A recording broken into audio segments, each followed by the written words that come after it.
একদিন আসবে যেদিন আপনি এখনকার করা বোকামিগুলোর কথা মনে করে একা একাই নীরবে প্রাণ খুলে হাসবেন। একদিন আসবে যেদিন আপনি ব্যথা বেদনা সইতে সইতে পাথরে পরিণত হয়ে যাবেন। একদিন আসবে যেদিন আপনি আপনাকে নিয়ে কে কি ভাবলো, কে কি বলল, এগুলি নিয়ে আর মাথা ঘামাতে যাবেন না।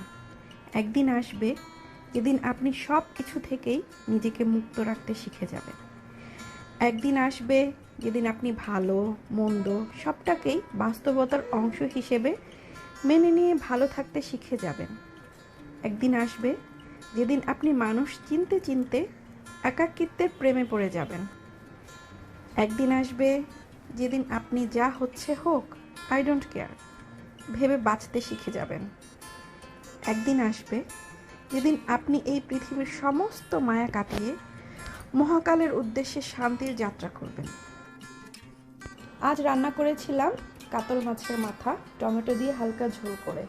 মাছের মাথা খেতে আমার খুবই ভালো লাগে, তাই বাসায় যখনই মাছের মাথা আনা হয় চেষ্টা করা হয় না কেটে পুরো আস্তটা আনতে।